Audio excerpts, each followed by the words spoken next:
ate, he slept, he survived. Now those 6 words are something that Doberman Dan mentioned in a recent email, and it really got my attention.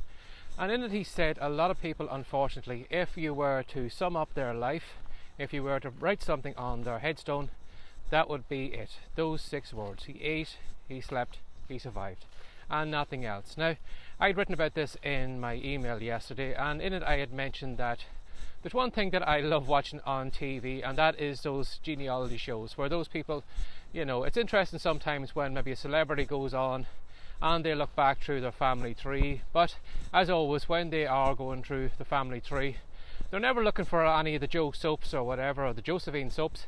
It's always the person who has done something with their life. It's always the person who has written a book, who has invented something, who had a title, or who was wealthy or something like that. But there's always somebody in their family tree that the program kind of focuses on, and then we usually go on down the path of that person, what their life was like, how they made a fortune, what they did or whatever. And in the case of celebrities, yes, it's interesting to see what their past kind of family tree was like. But for the average person, sometimes unfortunately when people do those genealogy things, when they're looking up the family tree, again they're looking for somebody that had done something worthwhile with their life, and in that moment they have a little smirk on their face. They can brag at the coffee shop or at the next conversation at the local barbecue or whatever, and they drop into the conversation, oh, my great uncle or great grandfather or whatever it was, he cured leg rot, or he cured something, or he invented some device that saved loads of people's lives. And in that, unfortunately, they are trying to claim some credit from coming from that family tree. But at the end of the day, they did nothing to get that person where they are. It's not like they had any input into them creating that device. It's not like they had any input into that person getting up and doing the job they need to do, or having a little bit of courage, or maybe going to another country or whatever it is. But unfortunately, they kind of take that little victory as their own. It's almost like, again, you see the football teams at the weekends. You see there's always one team wins, one team loses, and the people that support the winners for a week, they will wear that jersey as proud as anything, as if it was them that scored that goal. They are kind of living off that victory themselves. The rest of their life might be a shit show. They mightn't have anything to show for it, but in that week, because that goal was scored, or they had the victory, or whatever, baseball or whatever it was, but they're living out their lives through the victories of their sports team rather than doing something with their own life. And again, like that person looking up the genealogy, that's the same thing too. They're living the victories of their ancestors and taking it on as something that they had done.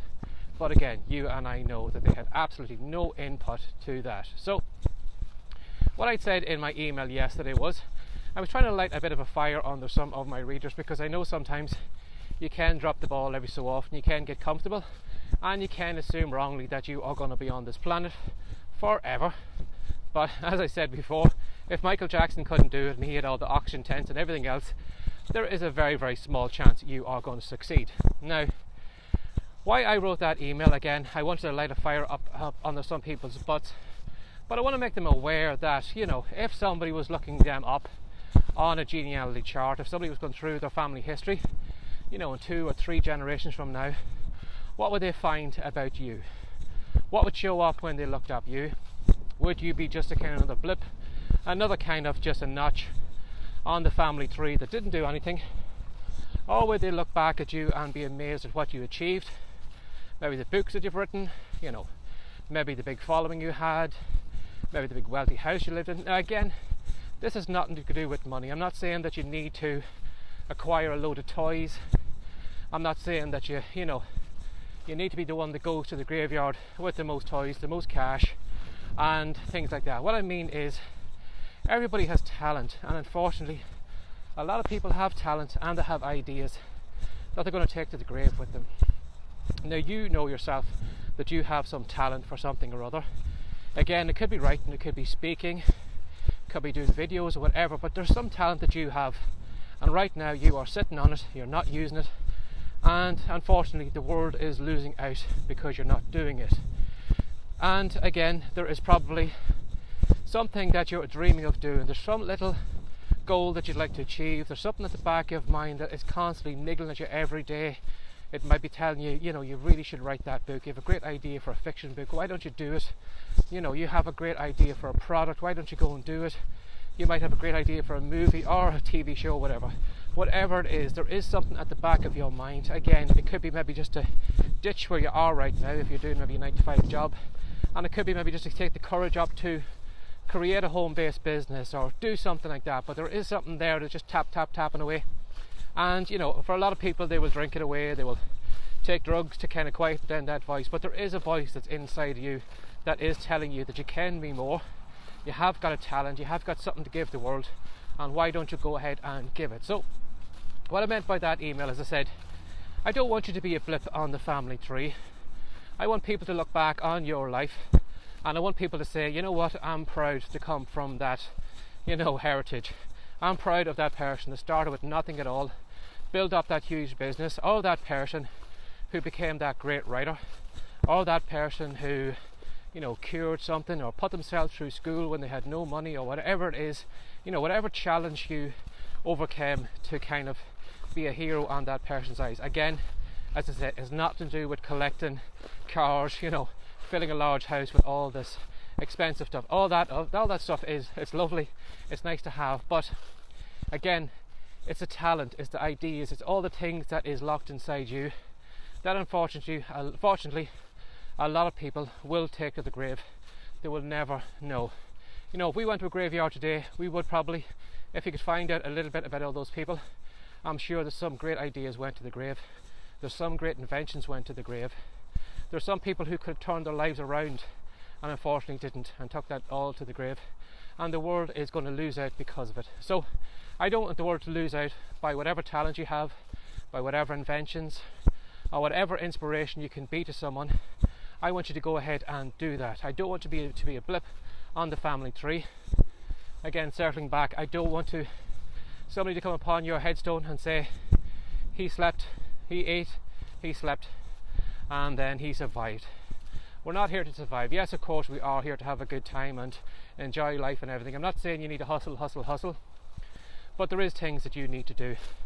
There is some things you need to take a little bit of courage on, go ahead and act on, and get it out there. So when somebody is looking at you and your life in years to come, they're going to be proud that they are in your family line, rather than skimming past you and then finding someone else further down or further up the line who did do something with your life. So I hope maybe I've motivated you today. Again, I'm not trying to be morbid, but unfortunately sometimes you need a little bit of a slap with the hand of reality around the face to wake you up from this delusion that you're in, that you're going to be here forever, and that you've always got plenty of time to follow your dreams or take action on what it is you need to do. You don't, and you're not going to have. So go ahead, take action today, put something into action today. Go and act on that little voice that's at the back of your head, tapping away, whether it's writing the book, whether it's starting a home business, whether it's something at all, even just to be an inspiration to your kids. You can imagine if you inspired your kids by doing something amazing in your life, you can imagine how you're going to lift the next generation of your family up because they have done action on that. Even if we go back to, I remember a long time ago I had heard an audio book about Bob Proctor, and this audio book wasn't about Bob and his teachings, it was about his family, and it was about the changes he made in his family because he acted on trying to improve himself. For the longest time he used to have a wind-up record player. Now, I'm sure you probably know what that is, but if you don't, go ahead and look it up. But Bob Proctor used to go around with a wind-up record player in his car, and he used to have a recorded version of Think and Grow Rich by Napoleon Hill. I think it was done by Earl Nightingale. It was a condensed form of it, but he used to play that record over and over and over again in his car. He used to play it so many times that people used to think he was a little bit crazy, or that he was losing the plot, because he was just playing that record over and over and over again.